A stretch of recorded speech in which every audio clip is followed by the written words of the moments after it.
Have you ever wondered what true friendship really costs? What happens when loyalty collides with survival? When standing by someone you care about means risking everything you've worked for? This is the story of Connor Hayes and Tony Mitchell, two men whose bond was about to be tested in ways that would shock everyone around them, including themselves. In the ruthless world of corporate America, where employees are just numbers on a spreadsheet and loyalty is seen as a weakness, these friends were about to discover that sometimes doing the right thing can destroy your life, and sometimes it can save it. What started as an ordinary Thursday morning at DataFlow Industries in Austin, Texas, would become a nightmare that would test every assumption they had about friendship, sacrifice, and what it means to truly have someone's back. When Connor walked into his boss's office that fateful morning, he thought he was heading to another routine meeting about project updates or performance reviews. He'd been working overtime, staying late, doing everything possible to prove his worth to the company during rumors of layoffs. But within minutes, his world came crashing down as he heard the words no employee ever wants to hear, "We're going to have to let you go." The shock was devastating, but what happened next would change both their lives forever. Tony Mitchell, Connor's best friend and desk partner for 5 years, witnessed the entire termination through the glass walls of the executive office. Without hesitation, without thinking about the consequences, Tony marched into that same office and did something that would either prove the power of true friendship or destroy both their futures completely. The decision Tony made in that moment of raw emotion would set off a chain of events that neither man could have predicted. What seemed like a noble gesture of loyalty would soon reveal itself to be far more complicated and costly than either of them imagined. Tony's wife Amanda was pregnant with their first child, and the financial security they desperately needed was about to vanish in the name of friendship. The corporate world they thought they understood would show its true colors, revealing just how little individual loyalty meant when profits were at stake. Their story would go viral on social media, attracting both supporters and critics who would debate whether Tony's sacrifice was admirable or foolish. But the real test wasn't what strangers thought about their friendship. It was whether their bond could survive the crushing weight of guilt, financial pressure, and the dawning realization that good intentions don't always lead to good outcomes. As their savings dwindled and job prospects seemed increasingly bleak, Connor and Tony would discover that loyalty comes with a price tag that might be too high to pay. The friendship that had always been their greatest strength was about to become their greatest liability, threatening not just their careers but Tony's marriage and his family's future. Corporate executives would dismiss their bond as unprofessional. Potential employers would see their story as a red flag, and even their closest relationships would be strained by the consequences of one man's gesture of solidarity. But sometimes, when everything seems lost and the world appears to be against you, the very thing that brought you down can become the thing that lifts you up. Sometimes loyalty isn't just rewarded, it's exactly what someone has been looking for all along.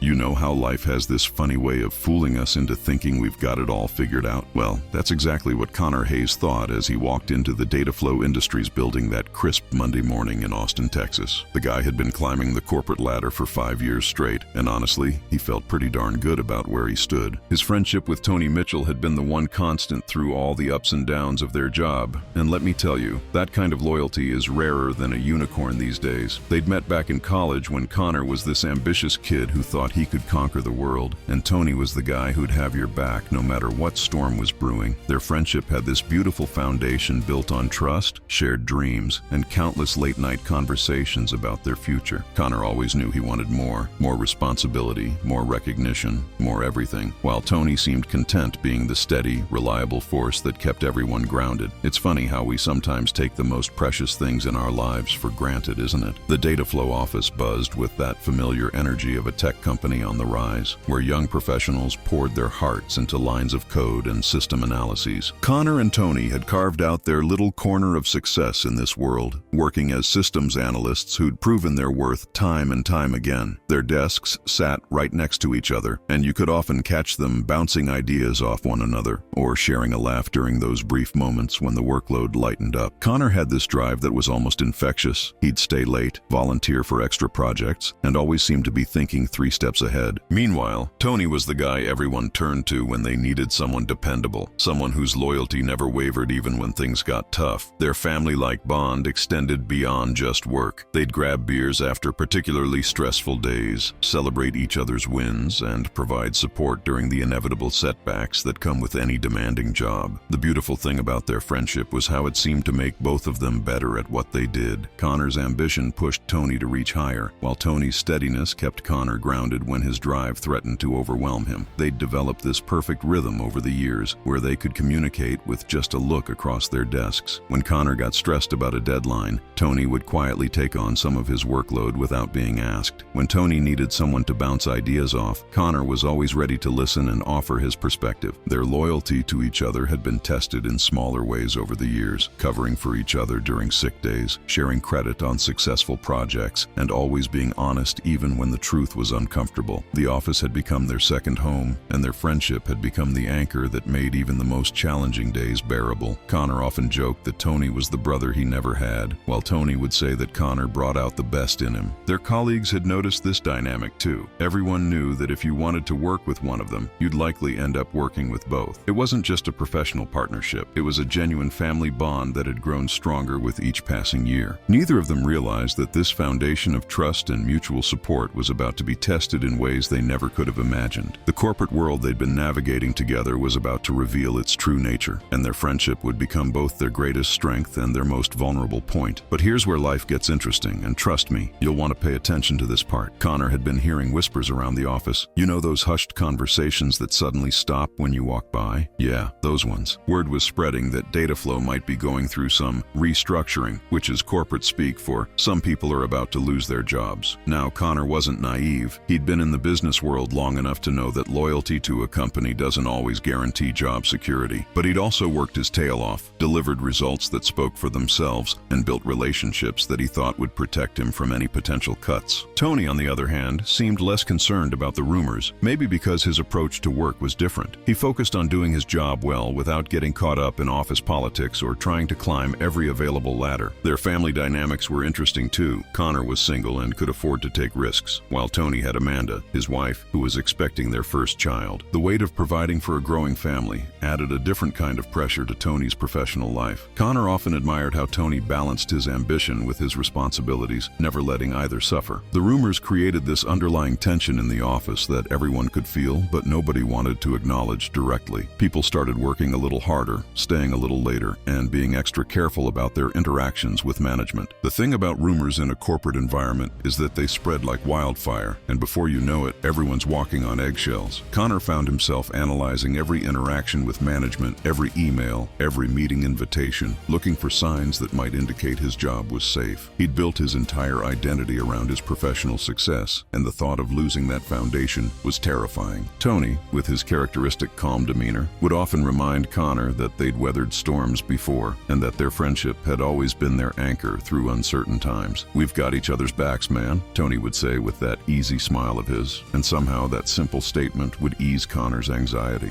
Their loyalty to each other had become this unspoken promise that whatever happened, they'd face it together. Connor started working even longer hours, convinced that his dedication would be noticed and rewarded with job security. Tony watched his friends increasing stress with growing concern, often staying late himself just to keep Connor company and make sure he didn't burn himself out completely. Their conversations during these extended work sessions revealed the depth of their friendship. Connor would share his fears about his career trajectory, while Tony would offer perspective and remind him that their worth as human beings wasn't tied to their job titles. It was during one of these late-night talks that Tony made a comment that would later prove prophetic. "Whatever happens, we'll figure it out together. That's what family does." At the time, Connor smiled and nodded, thinking it was just another example of Tony's unwavering optimism and loyalty. Little did he know that Tony's words would soon be put to the ultimate test. What made their situation even more complex was the office dynamics that had developed over their 5 years at DataFlow. Connor had cultivated relationships with upper management, always making sure he was visible and that his contributions were recognized. He'd learned to play the corporate game, understanding that sometimes it's not just about what you know, but who knows what you know. Tony, meanwhile, had earned respect through consistent performance and genuine care for his colleagues, but he'd never been one to seek the spotlight. Their different approaches to career advancement had never caused friction between them because they genuinely celebrated each other's successes. When Connor got recognition for a project, Tony was the first to congratulate him. And when Tony's steady reliability earned him praise from clients, Connor felt proud of his friend's achievements. This mutual support system had become so natural that neither of them questioned it. It was just who they were as friends, as a family of choice in the often cold corporate world. The irony was that both men thought they understood how loyalty worked in the business world. Connor believed that his dedication and results would earn him job security, while Tony trusted that being a reliable reliable team player would protect him from any potential cuts. Neither of them fully grasped how quickly corporate priorities could shift or how little individual loyalty mattered when companies faced financial pressures. They'd both seen colleagues come and go over the years, but somehow they'd convinced themselves that their situation was different, that their value to the company was too obvious to overlook. Their friendship had become such an integral part of their work experience that they couldn't imagine navigating their professional lives without each other. As the rumors continued to swirl, the atmosphere at DataFlow became increasingly tense. You could feel it in the way people hurried through the hallways, in the nervous laughter during meetings, and in the way conversations would abruptly stop when managers walked by. Connor found himself caught between his natural optimism and a growing sense of unease that he couldn't quite shake. His job had always been more than just a paycheck. It was his identity, his proof that he was making something of himself in the world. The thought of losing that felt like losing a part of himself. Tony, ever the steady presence, tried to keep things light between them, cracking jokes and reminding Connor of all the challenges they'd overcome together in the past. "Remember when we thought that system crash was going to end our careers?" Tony would laugh. "And look at us now. We're still here, still kicking butt." But even Tony couldn't completely hide his own concerns, especially with a baby on the way and all the financial responsibilities that came with starting a family. Amanda had been incredibly supportive, but Connor could see the worry in Tony's eyes when he thought nobody was looking. The weight of providing for his growing family added a layer of pressure that Connor, as a single man, could only imagine. Their friendship had always been about supporting each other through whatever life threw their way, but this felt different somehow, bigger, more uncertain, with stakes that seemed higher than anything they'd faced before. Neither of them realized that their bond was about to be tested in ways that would reveal the true meaning of loyalty and sacrifice. The beautiful irony of their situation was that while Connor worried about his job security, he never once considered that Tony might be facing his own challenges. In Connor's mind, Tony was the steady one, the reliable one, the guy who would always land on his feet no matter what happened. What Connor didn't know was that Tony had been having his own conversations with management, his own moments of doubt about the future. Tony's loyalty wasn't just limited to their friendship. He felt a deep sense of responsibility to his family, to his unborn child, to the life he was building with Amanda. The pressure of potentially losing his job wasn't just about his own career. It was about letting down the people who depended on him. Yet somehow, Tony managed to keep these worries to himself, continuing to be the supportive friend that Connor needed during this stressful time. Their daily routine continued much as it always had, arriving at the office together, grabbing coffee, diving into their work, sharing the occasional laugh or frustrated sigh over a particularly challenging project. But underneath the surface, both men were grappling with uncertainties that they weren't quite ready to voice out loud. The corporate world they'd been navigating together was revealing its true nature, a place where personal relationships and individual worth could be swept aside by financial pressures and strategic decisions made in boardrooms far removed from the daily reality of the people affected. Connor's ambition had always driven him to believe that hard work and dedication would be rewarded, while Tony's loyalty had convinced him that being a good employee and team player would provide security. Both were about to learn some hard truths about how little control they actually had over their professional destinies. The stage was perfectly set for what was coming next, though neither Connor nor Tony could have predicted the events that were about to unfold. Their friendship had been built on a foundation of mutual respect, shared experiences, and unwavering loyalty, but it had never been tested by the kind of crisis that forces people to make impossible choices. Connor continued to throw himself into his work with renewed intensity, convinced that his efforts would be noticed and rewarded. Tony maintained his steady presence, offering support and encouragement while quietly dealing with his own concerns about the future. Their colleagues watched the growing tension in the office with a mixture of sympathy and relief. Sympathy for those who might be affected, and relief that they weren't in the hot seat themselves. The rumor mill continued to churn, with new speculation emerging almost daily about who might be safe and who might be vulnerable. Through it all, Connor and Tony maintained their partnership, their friendship, their unspoken promise to support each other no matter what came their way. What they didn't realize was that their loyalty to each other was about to collide with the harsh realities of corporate decision-making in ways that would challenge everything they thought they knew about friendship, sacrifice, and what it truly means to have someone's back. The comfortable world they'd built together at DataFlow was about to be shattered, and their response to that crisis would reveal the true depth of their bond, while also testing its limits in ways neither of them could have imagined. The calm before the storm was ending, and the real test of their friendship was just beginning.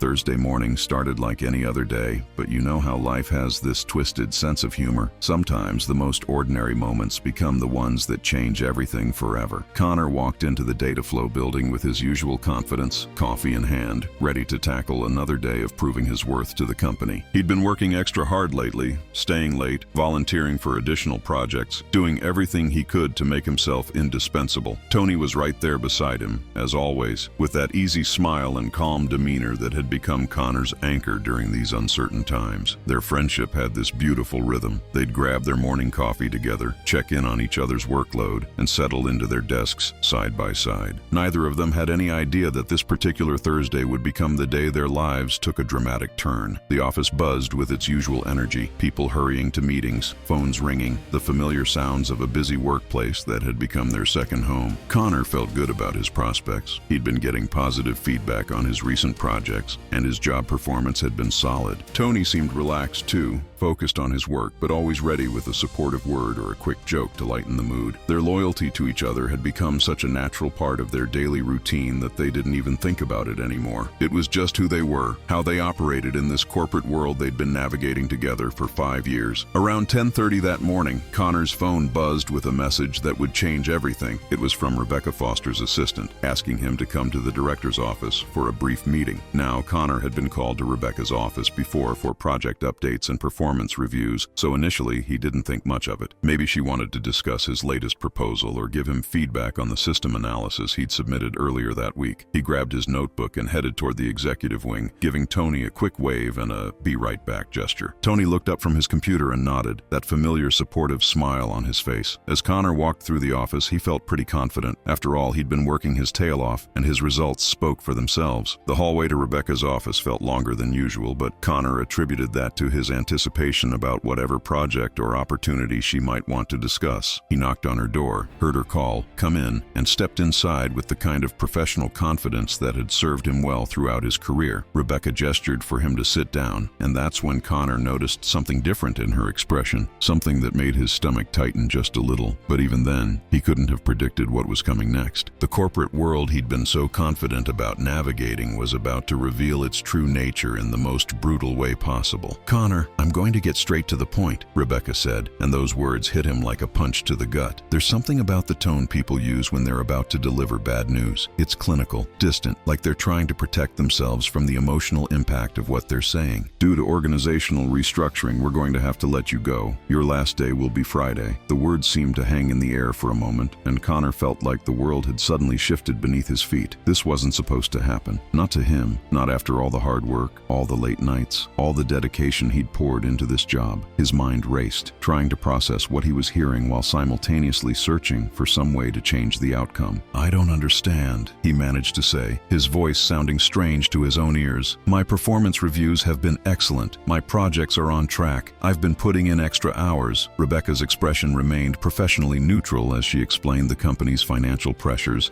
and the need to reduce headcount, but Connor barely heard the words. All he could think about was how his carefully constructed professional life was crumbling in real time. The job that had defined so much of his identity, the career he'd worked so hard to build, the financial security he'd taken for granted, all of it was being swept away in a matter of minutes. His friendship with Tony flashed through his mind, and he wondered how he was going to break this news to the one person who'd always had his back. As Rebecca continued explaining the severance package and transition details, Connor's mind was spinning with a mixture of shock, anger, and disbelief. This felt like a betrayal of everything he'd believed about hard work and loyalty paying off in the corporate world. He'd played by all the rules, exceeded expectations, and built relationships that he thought would protect him from exactly this kind of situation. But here he was, being dismissed like just another line item on a budget spreadsheet. The worst part was the clinical way it was being handled. No acknowledgement of his contributions, no recognition of the years he'd dedicated to the company, just a cold, efficient termination disguised as restructuring. Connor tried to maintain his composure, asking practical questions about his final paycheck and benefits, but inside he was reeling. His family had always taught him that if you worked hard and did the right thing, you'd be rewarded for it. This felt like a fundamental violation of that belief system. As the meeting wrapped up, Connor shook Rebecca's hand with as much dignity as he could muster, but walking back to his desk felt like the longest journey of his life. He could see Tony through the glass walls of Rebecca's office, focused on his computer screen, completely unaware that their world was about to change forever. The friendship that had been there their anchor through so many challenges was about to face its greatest test, and Connor had no idea how to even begin explaining what had just happened. What Connor didn't realize was that Tony had been watching the entire meeting unfold through the glass walls that separated Rebecca's office from the main workspace. At first, Tony hadn't paid much attention. Connor was always getting called into meetings with management, and it usually meant good news or new opportunities. But something about Connor's body language during this particular meeting caught Tony's attention. He could see his friend's posture change, could see the moment when Connor's confident demeanor shifted to something else entirely. Tony had known Connor long enough to read his moods and expressions like a book, and what he was seeing through that glass wall made his stomach drop. The way Connor's shoulders sagged, the way he seemed to shrink in his chair, the expression on his face. Tony knew something terrible was happening. His loyalty to his friend kicked into high gear, and he found himself straining to understand what was going on without being able to hear the conversation. When he saw Connor shake Rebecca's hand with that forced professional smile, Tony knew with absolute certainty that his best friend had just received devastating news. The job that meant everything to Connor, the career that had become such a huge part of his identity, was somehow in jeopardy. Tony's mind raced with possibilities, but deep down, he already knew what had happened. The rumors that had been circulating around the office, the whispered conversations about restructuring, the nervous energy that had been building for weeks, it had all led to this moment. His friend, his partner, his chosen family member was walking back to his desk carrying the weight of a professional catastrophe, and Tony felt his heart break for him. As Connor made his way back through the office, Tony could see the shock written all over his face. Connor was trying to maintain his composure, putting on a brave front for their colleagues, but Tony knew him too well to be fooled by the performance. This was his best friend, the guy who'd been there through every major moment of his adult life, and he was clearly devastated by whatever had just happened in that meeting. Tony's protective instincts kicked in immediately. This was the same guy who'd stayed up all night helping him study for finals in college, who'd been his best man at his wedding, who'd celebrated every promotion and supported him through every setback. The loyalty between them wasn't just friendship, it was family, and Tony felt a surge of anger at whatever corporate decision had put that look of devastation on Connor's face. Without even thinking about the consequences, Tony stood up from his desk and started walking toward Rebecca's office. He didn't have a plan, didn't know exactly what he was going to say, but he knew with absolute certainty that he couldn't just sit there and watch his friend suffer alone. The job that had brought them together, the company they'd both served faithfully for 5 years, had just betrayed the most important person in Tony's professional life. His mind was made up before he even reached Rebecca's door. If DataFlow didn't value Connor's contributions, if they were willing to throw away someone as dedicated and talented as his best friend, then they didn't deserve his loyalty either. The decision that was about to change both their lives forever was forming in Tony's mind, driven by a friendship that ran deeper than any corporate allegiance. Tony knocked on Rebecca's door with a determination that surprised even him. When she called for him to enter, he walked in with the kind of quiet confidence that comes from knowing exactly what you need to do, even when it's going to cost you everything. "Rebecca, I need to talk to you about Connor's termination," he said, his voice steady despite the adrenaline coursing through his system. Rebecca looked surprised. This wasn't the usual protocol, and Tony had never been one to challenge management decisions or involve himself in office politics. "Tony, I understand you and Connor are close, but personnel decisions aren't really something I can discuss with other employees," she replied, maintaining her professional demeanor. But Tony wasn't backing down. "I'm not here to argue about the decision," he said, and what came next shocked everyone in the room, including himself. "I'm here to submit my resignation. If Connor's not good enough for this company, then neither am I." The words hung in the air like a bomb that had just exploded, and Rebecca's carefully maintained composure cracked for just a moment. This wasn't something she'd expected, wasn't part of the script for how these conversations usually went. Tony had always been the steady, reliable employee who never caused waves, never challenged authority, never made impulsive decisions. But his loyalty to Connor ran deeper than his loyalty to any job, and in that moment, he was willing to sacrifice his own career to stand by his friend. "Tony, I think you should take some time to think about this," Rebecca said, clearly trying to process what was happening. "You're a valued employee, and there's no need for you to make any rash decisions." But Tony's mind was already made up, and his response would seal both their fates in ways neither of them could have predicted. "I've thought about it plenty," Tony replied, and there was something in his voice that made it clear this wasn't a negotiation. "Connor's been my partner, my friend, and one of the best analysts this company has ever had. If you can let him go without a second thought, then this isn't the kind of place I want to work anymore." Rebecca tried one more time to dissuade him, explaining that his resignation wouldn't change Connor's situation and would only hurt his own career prospects. She mentioned his family, his responsibilities, the baby that was on the way, all the practical reasons reasons why walking away from a stable job was a terrible idea, but Tony's loyalty to Connor wasn't something that could be reasoned away with practical concerns. This was about friendship, about standing up for what was right, about refusing to be complicit in what he saw as a fundamental injustice. "My last day will be the same as Connor's," he said firmly, and with those words, he sealed his fate. As he walked out of Rebecca's office, Tony felt a strange mixture of terror and relief. He'd just thrown away his job security, his steady income, his carefully planned career trajectory, all for a gesture of loyalty that might not even be appreciated. But he also felt something else, the deep satisfaction that comes from knowing you've done the right thing, even when it costs you everything. His friendship with Connor was about to be tested in ways neither of them had ever imagined, but Tony had just proven that some bonds are stronger than any corporate loyalty. The decision was made, the die was cast, and there was no going back. As he walked toward Connor's desk to break the news, Tony had no idea that his gesture of loyalty would set in motion a chain of events that would change both their lives forever.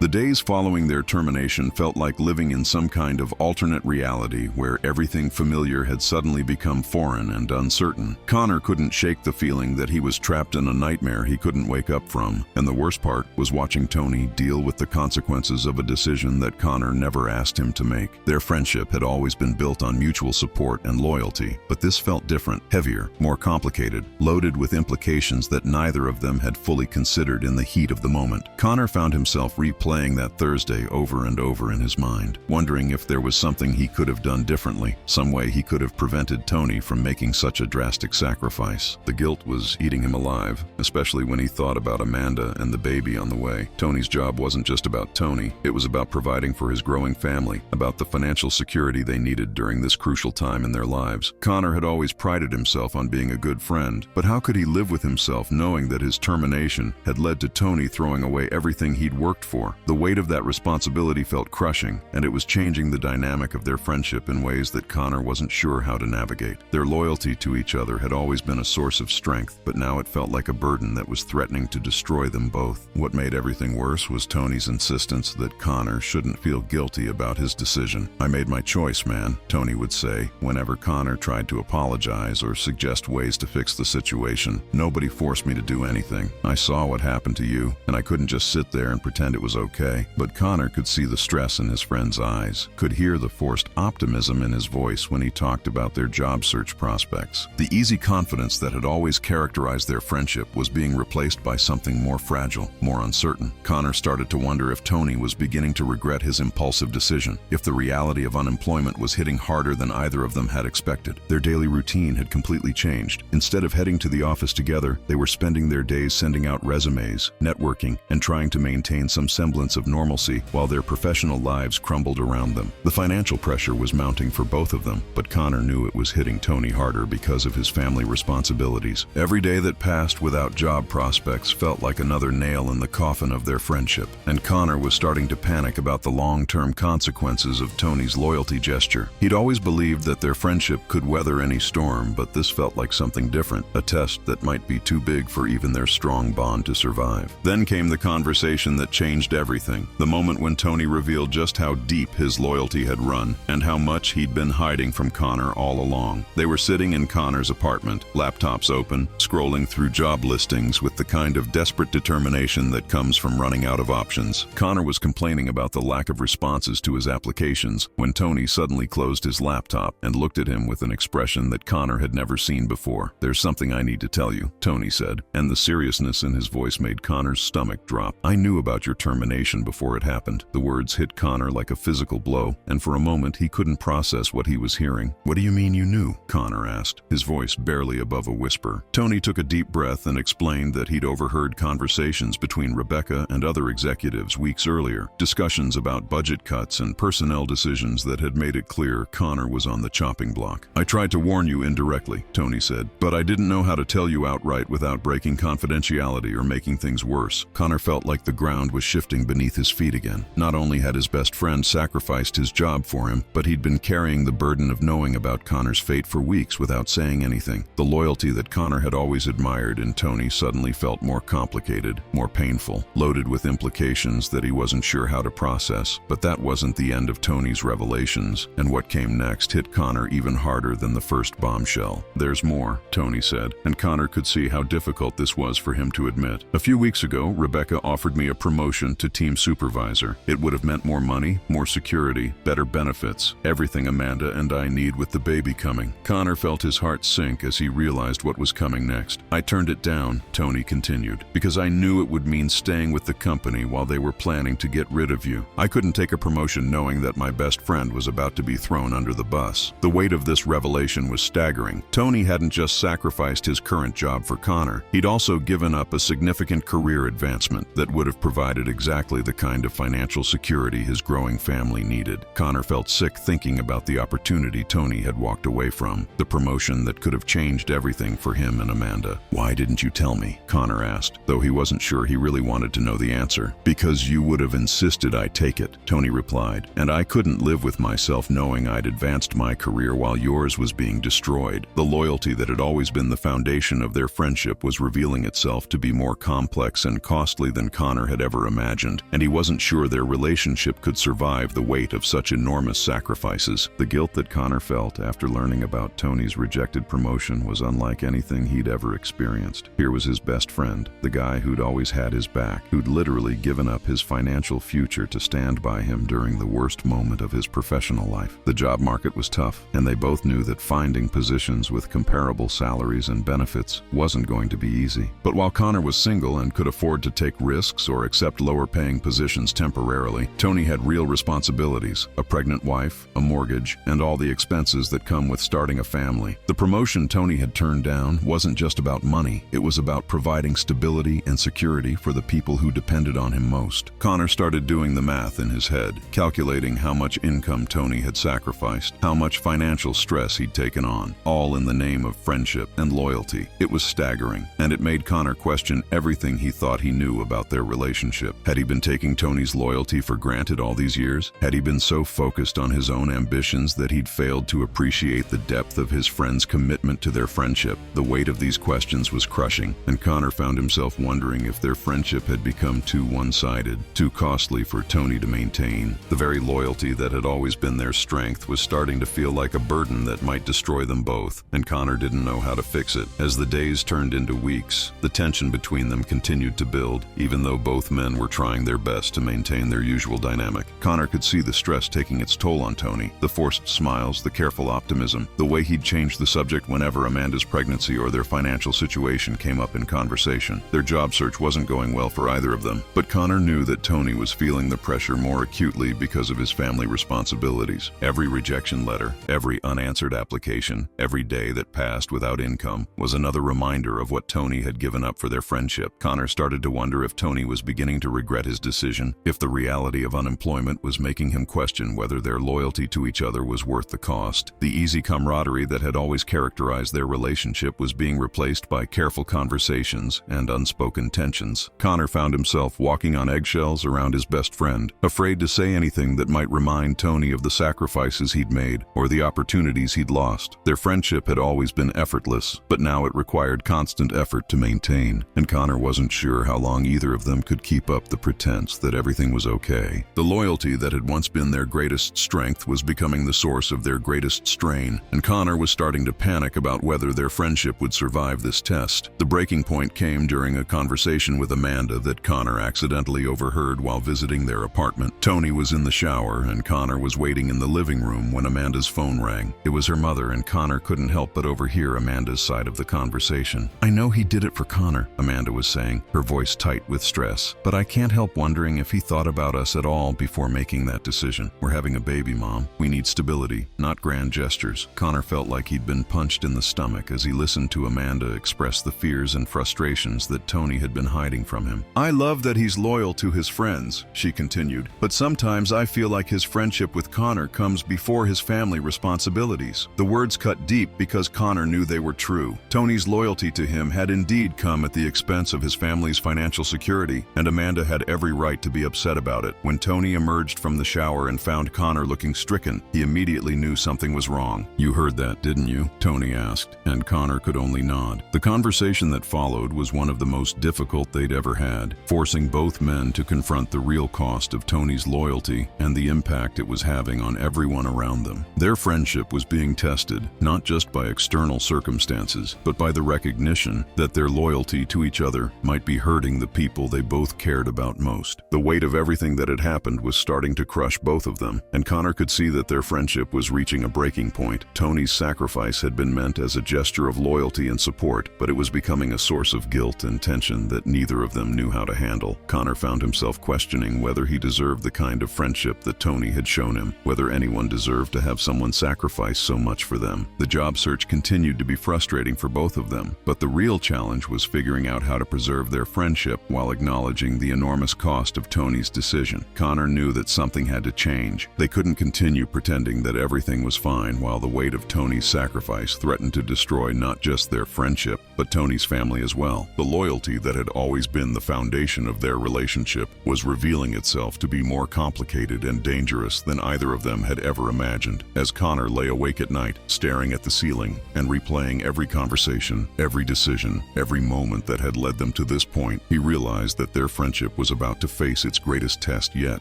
The question wasn't whether they could find new jobs. It was whether their relationship could survive the weight of such enormous sacrifice, and whether the loyalty that had always bound them together might ultimately be the thing that tore them apart. Something had to give, and Connor was starting to realize that the solution might require an even greater act of courage than Tony's original gesture of solidarity.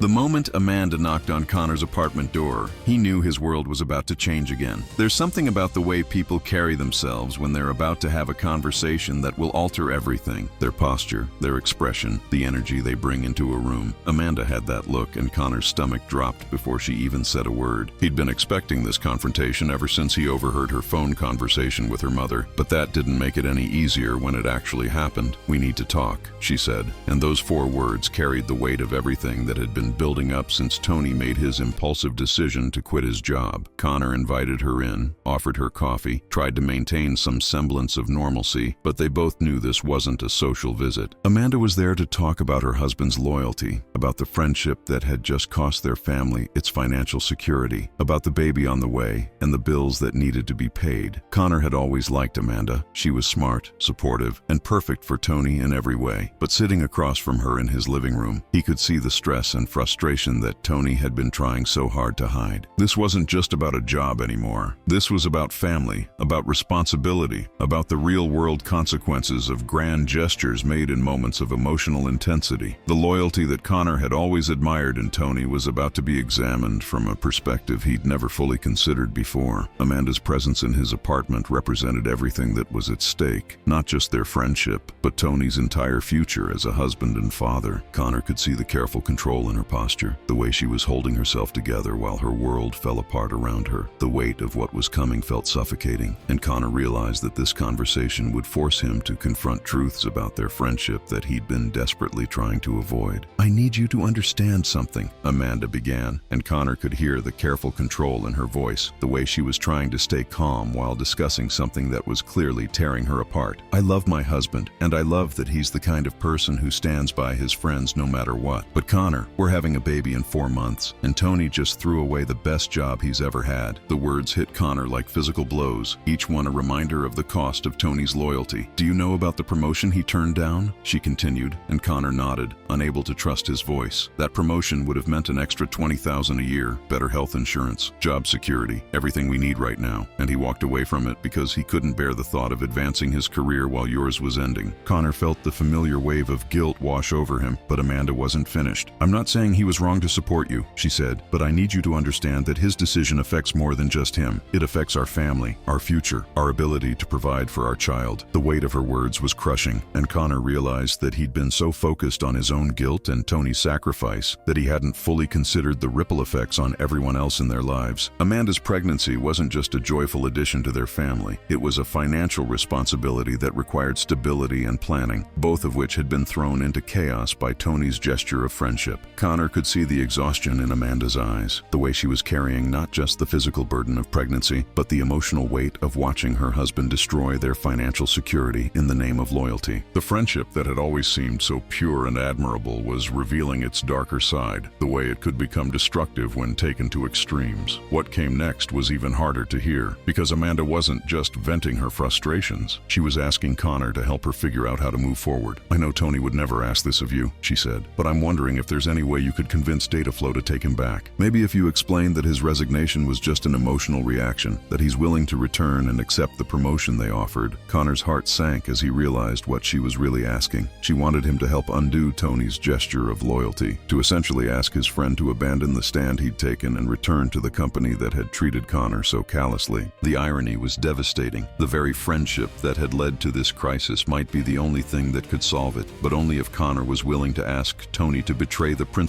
that had motivated his sacrifice in the first place. "Amanda, I don't think Tony would ever agree to that," Connor said gently. "And honestly, I'm not sure DataFlow would take him back after the way he quit." But Amanda's response revealed just how desperate their situation had become. "Connor, I'm scared," she admitted, and for the first time since she'd arrived, her carefully controlled composure cracked. "We have savings, but not enough to last more than a couple of months without income. The baby's due in September, and I'll have to take maternity leave, which means we'll be down to whatever Tony can earn from a new job, if he can find one." The reality of their financial situation hit Connor like a sledgehammer, and he realized that Tony's loyalty gesture wasn't just affecting their careers, it was potentially putting his family's future at risk. Connor could see the fear in Amanda's eyes, the way she was trying to be strong while everything she'd planned for was crumbling around her. The job that had seemed so secure, the promotion that would have provided for their growing family, the future they'd been building together, all of it had been sacrificed on the altar of Tony's friendship with Connor. The conversation with Amanda forced Connor to confront some uncomfortable truths about his friendship with Tony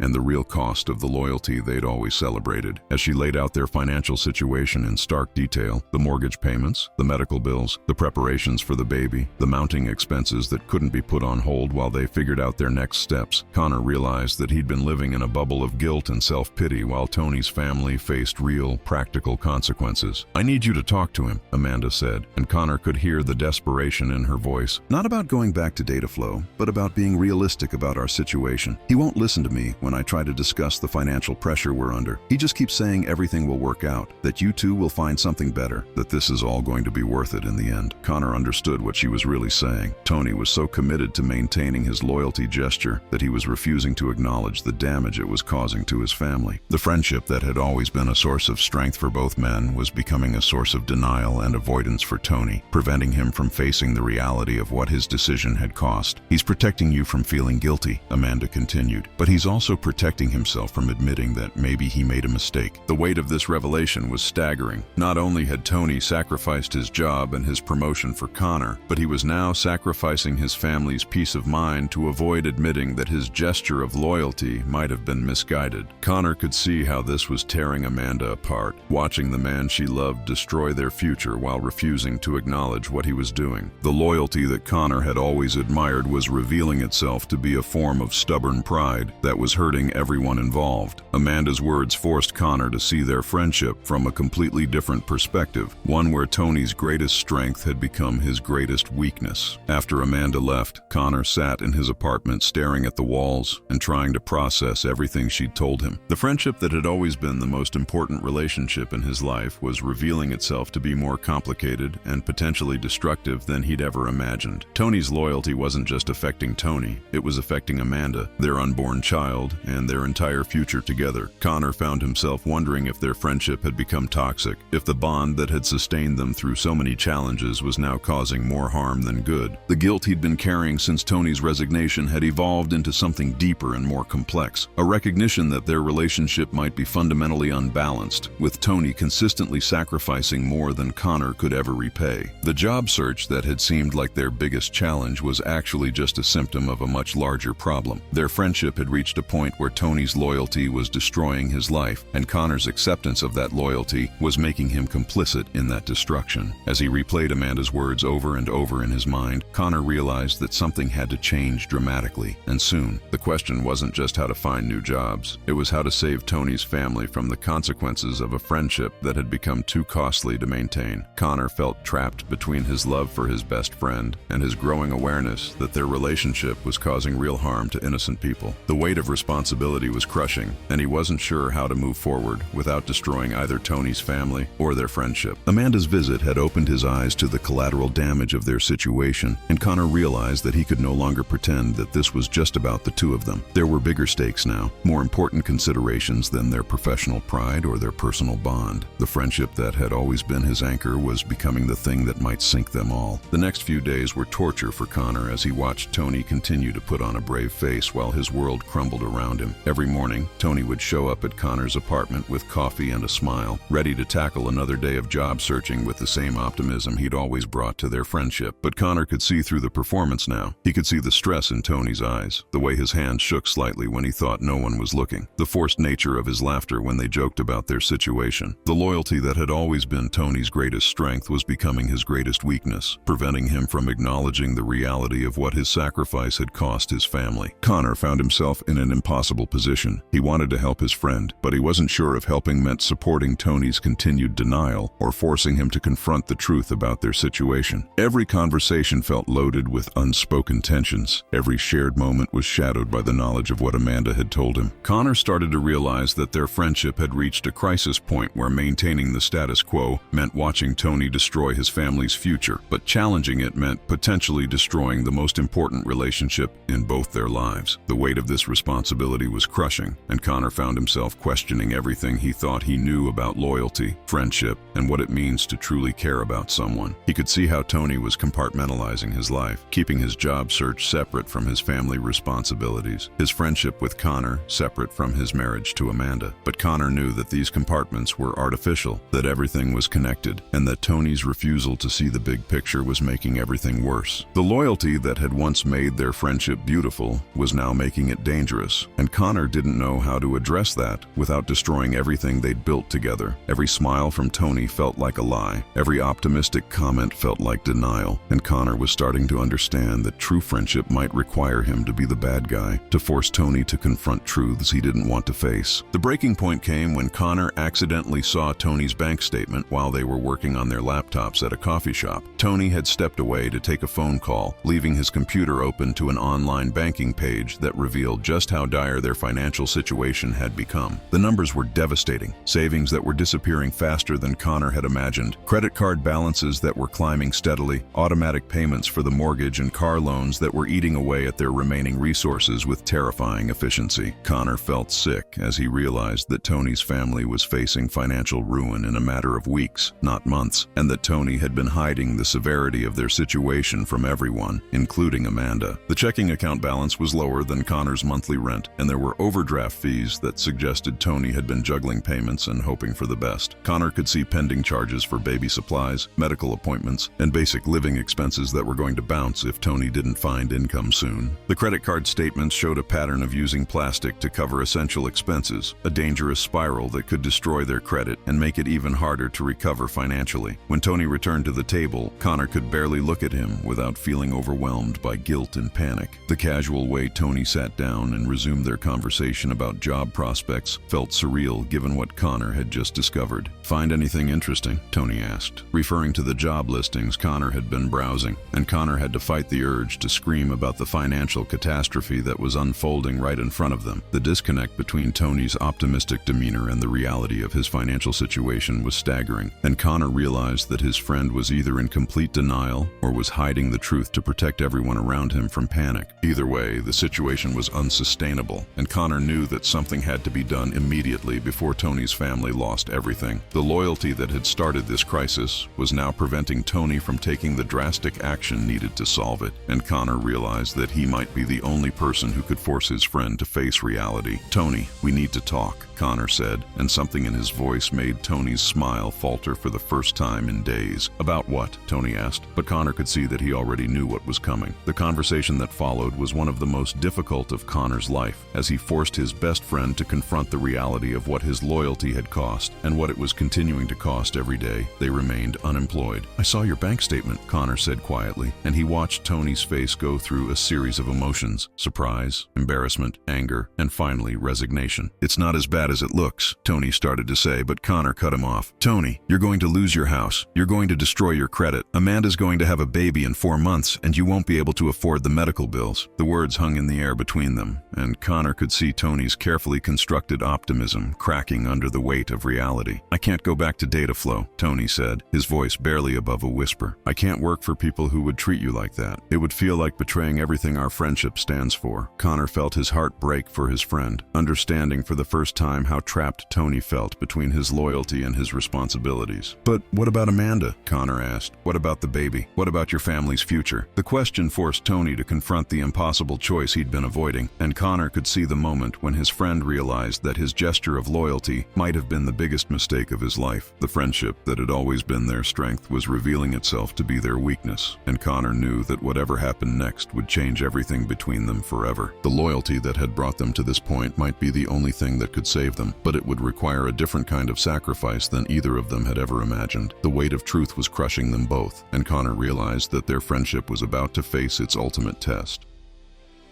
The decision to approach DataFlow about Tony's situation felt like swallowing his pride and chasing after the very people who'd thrown him away like yesterday's garbage. But Connor knew that his friend's family was facing financial ruin, and sometimes doing the right thing means setting aside your ego and fighting for the people you care about most. He'd spent sleepless nights weighing his options, replaying Amanda's desperate words, thinking about the baby that would arrive in just a few months to a family that might not have a roof over their heads. The loyalty that had always defined his friendship with Tony was about to be tested in a completely different way, not through grand gestures or emotional solidarity, but through the humbling process of admitting that maybe their principled stand hadn't been worth the cost. Connor called Rebecca Foster's office on a Tuesday morning, his hands shaking as he dialed the number that had once been so familiar. When her assistant answered, Connor had to clear his throat twice before he could speak clearly. "This is Connor Hayes. I need to schedule a meeting with Rebecca about Tony Mitchell's employment status." The words felt like swallowing broken glass, but Connor knew that Tony's pride would never allow him to make this call himself. The assistant seemed surprised to hear from him, probably wondering why a terminated employee was calling about his friend's situation. "I'll see what I can do," she said, and Connor could hear the uncertainty in her voice. This wasn't a normal request, and everyone involved knew it. Connor spent the rest of the day pacing his apartment, rehearsing what he would say, trying to find the right words to convince Rebecca that Tony deserved another chance. The irony wasn't lost on him. He was about to beg the company that had fired him to take back the friend who'd quit in solidarity. But loyalty sometimes means doing things that feel impossible, and Connor was willing to humiliate himself if it meant saving Tony's family. The weight of responsibility felt crushing as he prepared for what might be his last chance to fix the mess their friendship had created. The meeting with Rebecca was even more uncomfortable than Connor had anticipated, and within the first few minutes he realized that his mission was probably doomed from the start. Rebecca's office felt different now that he was there as a supplicant rather than an employee. The power dynamic had shifted completely, and Connor could feel his former director's discomfort with the entire situation. "Connor, I have to say I'm surprised to hear from you," Rebecca began, her tone professional but guarded. "What can I do for you?" Connor took a deep breath and launched into his prepared speech about Tony's value to the company, his family responsibilities, and the emotional nature of his resignation decision. But as he spoke, he could see Rebecca's expression growing more skeptical with each word. "I understand that Tony is your friend," she said when Connor finished, "but his resignation wasn't just an emotional outburst. He made it very clear that he disagreed with our personnel decisions and couldn't continue working here in good conscience." Connor felt his heart sink as he realized that Tony's principled stand had burned bridges that couldn't be rebuilt. "Rebecca, he's got a baby coming," Connor said, abandoning his prepared remarks and appealing directly to her humanity. "His wife is pregnant, and they're facing serious financial hardship. Surely the company can find a way to..." But Rebecca was already shaking her head. "Connor, even if I wanted to help, and I'm not saying I don't sympathize with Tony's situation, I can't just reverse a resignation because it turned out to be financially inconvenient." The coldness in her voice reminded Connor exactly why Tony had been so disgusted with the company's treatment of their employees. "Besides," Rebecca continued, "Tony's outburst in my office was witnessed by several people. Word has gotten around about his dramatic exit, and frankly, it's created some concerns about his judgment and professionalism." Connor felt anger rising in his chest as he realized that Tony's Tony's loyalty was being characterized as a character flaw rather than a virtue. The meeting was going even worse than he'd feared, and Connor could see that his attempt to help was only making things more difficult for both of them. What happened next was even worse than Connor had feared, because Rebecca wasn't content to simply refuse his request. She seemed determined to make him understand just how naive his mission had been. "Connor, I think you need to understand something about the corporate world," she said, her tone taking on a condescending edge that made Connor's skin crawl. "Loyalty is admirable in personal relationships, but in business, we have to make decisions based on what's best for the company and our shareholders. Tony's resignation was his choice, and the consequences of that choice are his responsibility." Connor felt like he was being lectured by someone who'd never had to choose between principles and financial security, someone who'd never had to worry about paying rent or providing for a family. "But what about his years of service?" Connor asked, trying one last time to appeal to some sense of fairness. "What about his excellent performance record, his reliability, his contributions to the company?"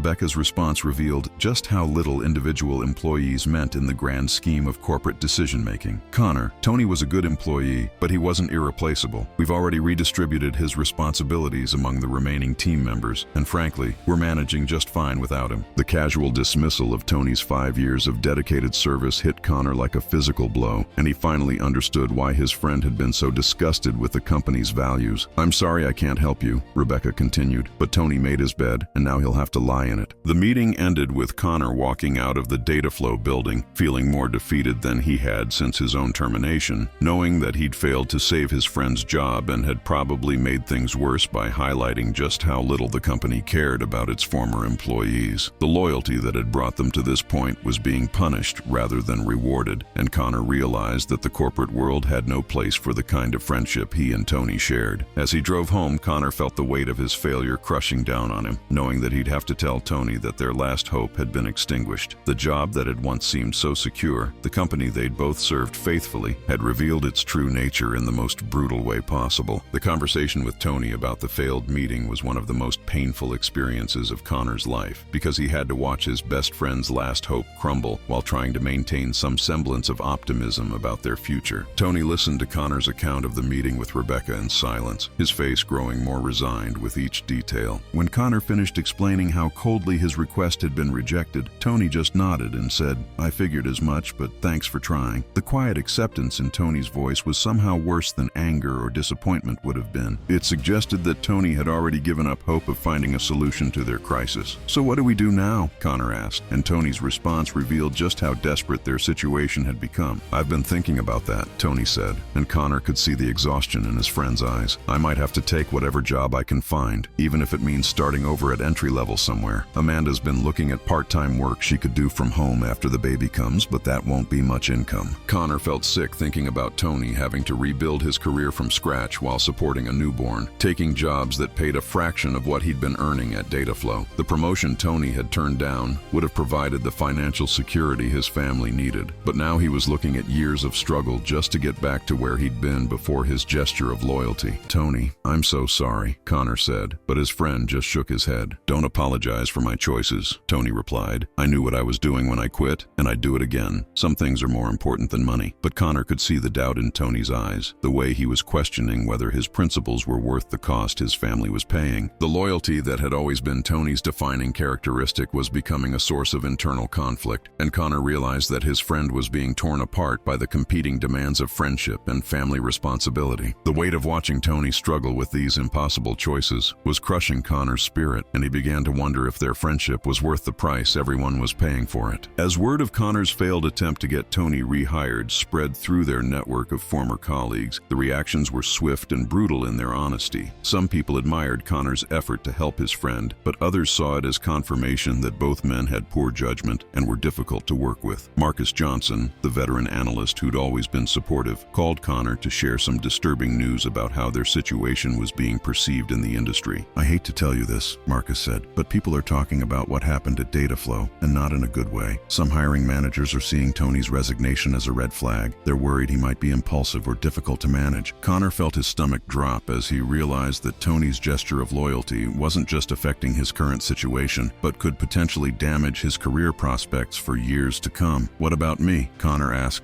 dreading the answer. "Well, the fact that you were terminated is already a challenge," Marcus admitted, "but now some people are wondering if there was more to the story. They're asking why your friend felt felt the need to quit in solidarity, whether maybe there were performance issues or personality conflicts that led to your termination. Connor couldn't believe what he was hearing. Their friendship was being twisted into evidence of professional incompetence, and both of their reputations were being damaged by association. "I'm not saying it's fair," Marcus continued, "but you know how this industry works. People talk, stories get embellished, and before you know it, a simple termination becomes a cautionary tale about employees who can't handle corporate realities." The loyalty that had seemed so admirable in the moment was being reframed as a liability, and Connor realized that their principled stand might have made them both unemployable in their field. The job search that had already been challenging was becoming nearly impossible as their story spread through professional networks, painting them as troublemakers who couldn't be trusted to put company interests above personal relationships. Connor felt trapped in a nightmare, where their greatest virtue had become their greatest weakness, and he didn't know how to escape the narrative that was destroying both their careers. The social media aspect of their story added another layer of complexity that neither Connor nor Tony had anticipated,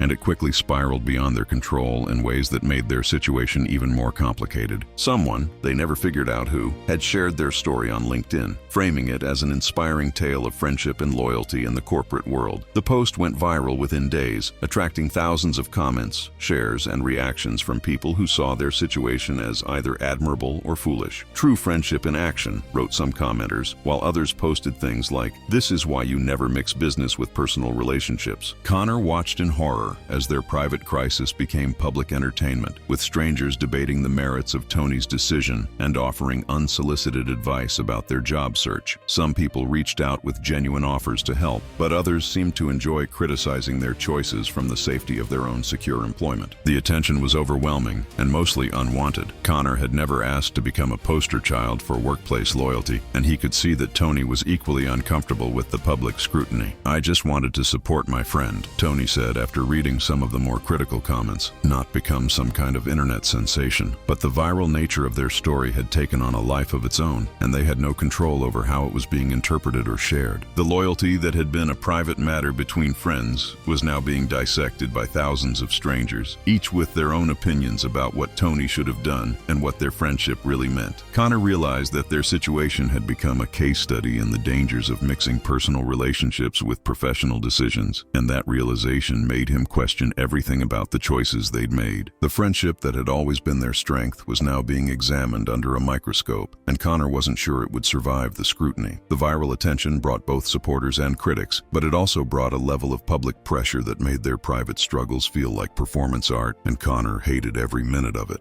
The unexpected support that came from some quarters was almost as overwhelming as the criticism, and it created new pressures that neither Connor nor Tony knew how to handle. A few small companies reached out with job opportunities, inspired by the story of Tony's loyalty and wanting to hire people with such strong character. But these offers came with their own complications. Some were clearly publicity stunts, attempts to capitalize on their viral fame rather than genuine employment opportunities. Others were from companies that seemed more interested in their story than their qualifications, which made both men uncomfortable about the motivations behind the offers. "I don't want to be hired because I'm the guy who quit for his friend," Tony said after one particularly awkward interview where the hiring manager spent more time asking about their friendship than their technical skills. "I want to be hired because I'm good at my job." Connor understood the sentiment completely. They didn't want their professional lives to be defined by one dramatic moment, no matter how well-intentioned it had been. The viral attention had created a narrative around their friendship that felt larger and more significant than the reality of their situation, and both men struggled with the gap between public perception and private truth. Some of the job offers were genuine and potentially promising, but they came with the baggage of expectation. Employers who hired them would be making a statement about their own values, and that added pressure to an already stressful situation. Connor found himself wondering if their friendship had become more of a brand than a relationship, something that could be marketed and leveraged rather than simply lived and enjoyed. The loyalty that had always been natural and effortless between them was now being performed for an audience, and that performance was changing the fundamental nature of their bond in ways that made both men deeply uncomfortable. The consequences of Tony's gesture were spreading far beyond their immediate circle, creating ripple effects that neither of them had anticipated or wanted, and Connor began to understand that some actions, no matter how well-intentioned, can't be contained or controlled once they're set in motion. The support was gratifying in some ways, but it also felt hollow because it was based on a simplified version of their story that didn't capture the complexity and cost of their real situation. The most unexpected unexpected consequence of their viral fame was the way it began to strain their friendship in ways that neither the job loss nor the financial pressure had managed to do. Connor started to notice that Tony was becoming defensive about their situation, sensitive to any suggestion that his decision might have been misguided or that their friendship wasn't worth the cost. When Connor tried to discuss practical solutions or suggest that maybe they should consider different approaches to their job search, Tony would shut down the conversation or change the subject. "Everyone's watching us now," Tony said during one particularly tense discussion, "and I'm not going to give them the satisfaction of seeing us fall apart." Connor realized that the public attention had turned their friendship into something that had to be defended and justified rather than simply lived and enjoyed. The pressure to maintain the narrative of perfect loyalty was preventing them from having honest conversations about their situation and what they needed to do to move forward. Connor found himself walking on eggshells around Tony, afraid to express doubts or concerns that might be interpreted as criticism of his friend's sacrifice. The easy communication that had always characterized their relationship was being replaced by careful performances designed to maintain the image of unshakable friendship that the public expected from them. "Sometimes I wonder if we're still friends or if we're just playing friends for an audience," Connor confided to Marcus during one of their phone calls, and the admission felt like a betrayal of everything he and Tony had built together. The loyalty that had once been effortless was now requiring constant effort to maintain, and Connor wasn't sure how long either of them could keep up the performance. The viral attention had turned their private relationship into public property, and Connor was beginning to understand that fame, even minor internet fame, could be just as destructive as poverty when it came to preserving authentic human connections. Their friendship was being tested not just by external circumstances, but by the weight of public expectation and the pressure to live up to an idealized version of loyalty that might not be sustainable in the real world. The consequences of Tony's gesture were still unfolding, and Connor was starting to fear that the ultimate cost might be the friendship they'd been trying so hard to protect.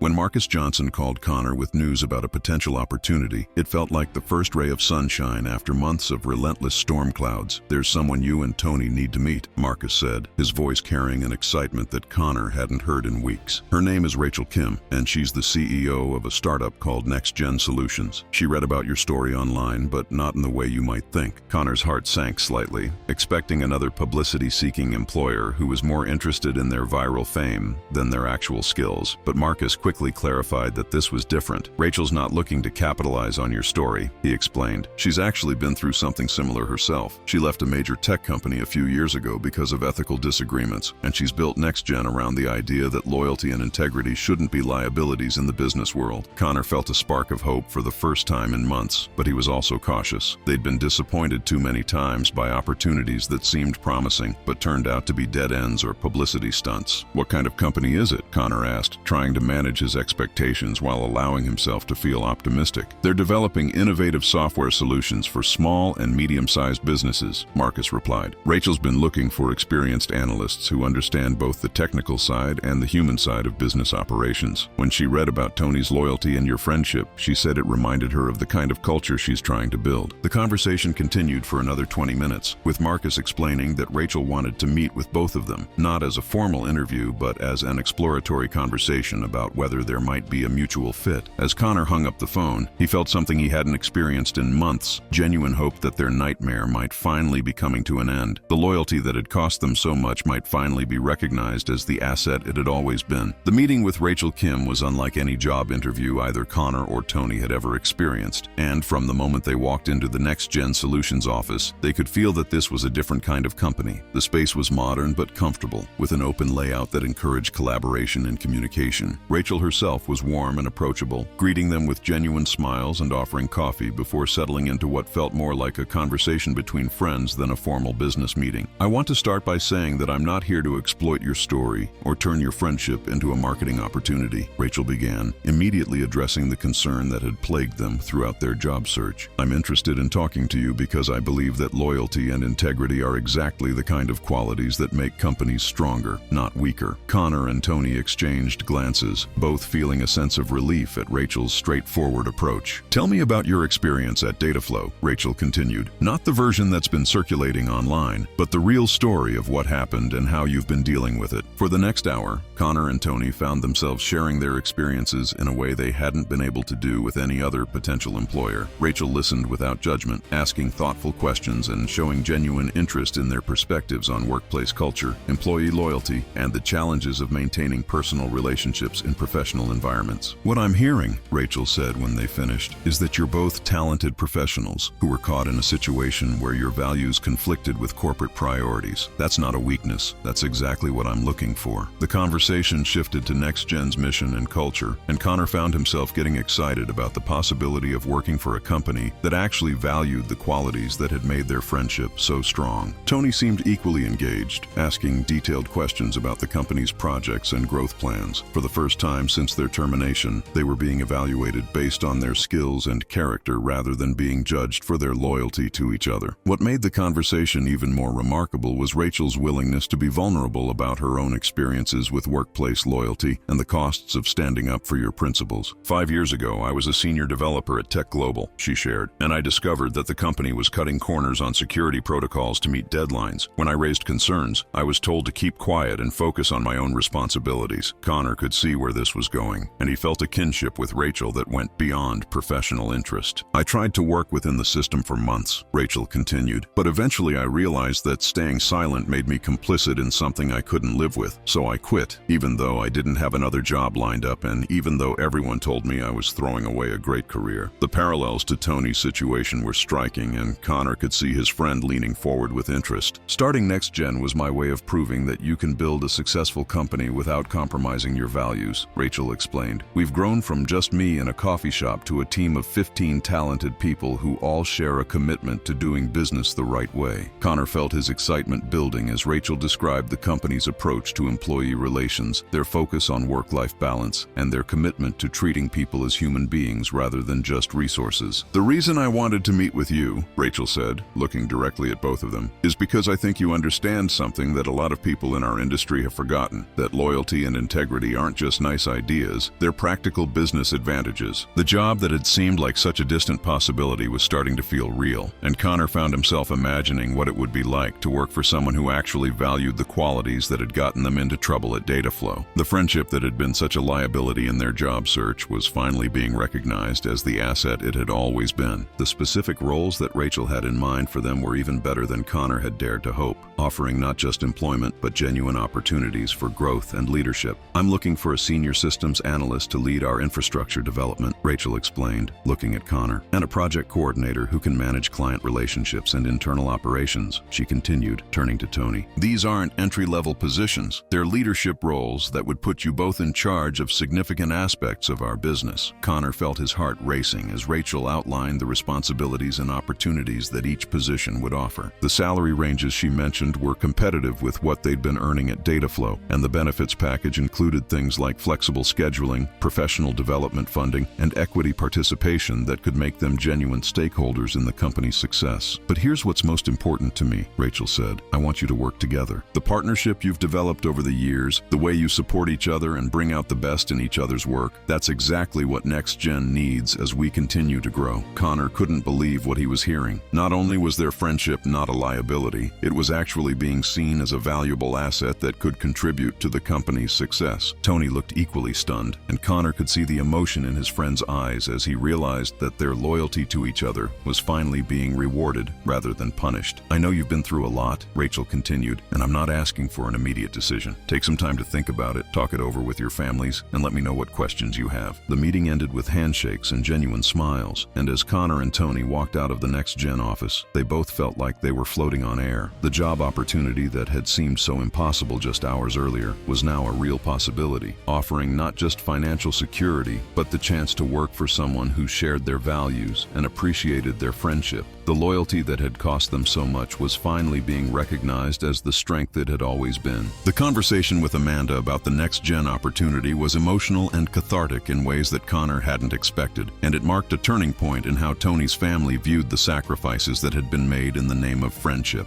When Tony called Connor to share Amanda's reaction to the news, his voice was thick with emotion. "She cried," Tony said, "but they were good tears for the first time in months. She said she was proud of me for standing by you, and that she'd been wrong to doubt whether our friendship was worth the cost." Connor felt his own eyes welling up as he listened to his friend describe Amanda's relief and excitement about the possibility of financial stability returning to their lives. "She wants to meet Rachel," Tony continued, "and she's already started talking about how we can use Tony's equity participation to start saving for the baby's college fund." The transformation in Tony's voice was remarkable. The stress and forced optimism that had characterized their conversations for months was being replaced by genuine excitement and hope. "Connor, I think this is really going to happen," Tony said, and Connor could hear the smile in his voice. "I think we're actually going to come out of this stronger than we were before." The conversation continued for another hour, with both men marveling at how their lowest point had somehow led to what might be their greatest opportunity. The loyalty that had seemed so costly was revealing itself to have been an investment in their future, and Connor found himself thinking about all the ways their friendship had prepared them for exactly this kind of opportunity. Their ability to work together, to support each other through crisis, to maintain their integrity under pressure. These were exactly the qualities that Rachel valued, and Connor realized that their ordeal had actually made them more valuable as employees, not less. The family that had been threatened by Tony's gesture of loyalty was now being strengthened by the opportunities that gesture had created, and Connor felt a deep sense of gratitude for the friendship that had sustained them through their darkest months. The formal job offers from NextGen came just a week after their initial meeting, and the terms were even better than Rachel had initially outlined during their conversation. Connor stared at his offer letter in disbelief, reading and rereading the salary figure, the benefits package, and the equity participation details that would make him a genuine stakeholder in the company's future success. The position title, Senior Systems Analyst and Infrastructure Development Lead, represented not just a job, but a significant step forward in his career trajectory. Tony's offer was equally impressive, with a role as project coordinator and client relations manager that would utilize all of his interpersonal skills while providing the kind of leadership opportunity he'd been working toward for years. But what moved Connor most was the personal note that Rachel had included with both offers. "I want you to know that I'm not hiring you despite your loyalty to each other, but because of it," she wrote. "The kind of partnership you've demonstrated is exactly what NextGen needs to continue growing and serving our clients with integrity." Connor called Tony immediately after reading his offer, and they spent the next 2 hours on the phone discussing every detail and marveling at how their lives were about to change. "We did it," Tony said, his voice filled with wonder. "We actually made it through." The job offers represented more than just employment. They were validation that their friendship and their principles had value in the business world, even if it had taken time to find the right employer to recognize that value. Connor felt a sense of vindication that went beyond personal satisfaction. Their story was proof that loyalty and integrity could be rewarded, that standing up for your friends didn't have to mean sacrificing your career, and that sometimes the greatest risks lead to the greatest rewards. The friendship that had been tested by unemployment, financial pressure, and public scrutiny had not only survived, but had become the foundation for a new chapter in both their professional lives. The decision to accept the NextGen offers was unanimous and immediate, but the celebration that followed was tempered by reflection on everything they'd learned during their months of unemployment and uncertainty. Connor and Tony met at their old coffee shop, the same place where they'd spent countless hours job searching and worrying about their future, to officially accept their offers and toast to their new beginning. "You know what's crazy?" Tony said as they clinked their coffee cups together. "6 months ago, I thought losing my job was the worst thing that could happen to me. But if I hadn't quit DataFlow, we never would have met Rachel, and we never would have found NextGen." Connor nodded, understanding exactly what his friend meant. "The loyalty that everyone said was going to ruin our careers ended up being the thing that saved them," Connor replied. "Rachel hired us specifically because of our friendship, because of the way we support each other and work together." They spent the next hour talking about their plans for NextGen, their excitement about working for a company that shared their values, and their gratitude for the friendship that had sustained them through their darkest period. "I want you to know something," Tony said as they prepared to leave. "Even if NextGen hadn't worked out, even if we'd had to take minimum wage jobs to survive, I wouldn't change what I did. Our friendship is worth more than any career, and I'd make the same choice again in a heartbeat." Connor felt his throat tighten with emotion as he realized that their ordeal ordeal had only strengthened the bond between them. The loyalty that had been tested by crisis had emerged stronger and more valuable than ever, and Connor knew that whatever challenges lay ahead, they would face them together. The job offers from NextGen weren't just the end of their unemployment, they were the beginning of a new chapter in their friendship, one where their loyalty to each other would be an asset rather than a liability. As they walked out of the coffee shop and toward their new future, Connor felt a deep sense of gratitude for the friendship that had carried them through their darkest days and delivered them to their brightest opportunity. The first day at NextGen Solutions felt like stepping into a completely different world, one where the values that had gotten them into trouble at DataFlow were not just accepted, but celebrated and encouraged. Connor and Tony arrived at the office together, just as they had every day at DataFlow, but this time their partnership was being welcomed rather than tolerated. Rachel greeted them personally, introducing them to their new colleagues and explaining how their roles would contribute to the company's mission and growth. The team they joined was diverse and talented, but what struck Connor most was how genuinely excited everyone seemed to be about their arrival. "We've been following your story," said Lisa Chen, the lead developer, "and we're thrilled to have people with your integrity and loyalty on the team." The warm welcome continued throughout the day, with colleagues sharing their own stories about why they'd chosen to work for NextGen and what the company's values meant to them. Connor found himself energized by the collaborative atmosphere and the sense that his work would actually matter, not just to the bottom line, but to the clients and communities that NextGen served. Tony seemed equally engaged, diving into his new responsibilities with the enthusiasm that had always characterized his approach to work. During their lunch break, they sat together in the company's break room and marveled at how different this environment felt from their previous workplace. "It's like we're finally working for adults," Tony said, and Connor knew exactly what he meant. The petty politics, the backstabbing, the constant fear of layoffs that had characterized their DataFlow experience were nowhere to be found at NextGen. Instead, there was a sense of shared purpose and mutual respect that made even the most challenging tasks feel meaningful and rewarding. The loyalty that had cost them their previous jobs was already proving to be an asset in their new roles. As they worked together to tackle complex projects and support their new colleagues, Connor realized that their friendship hadn't just survived their ordeal, it had been refined and strengthened by it, making them better partners and better employees than they'd ever been before. The job that had seemed like such an impossible dream just weeks earlier was now their reality, and Connor felt a deep sense of gratitude for the journey that had brought them to this point.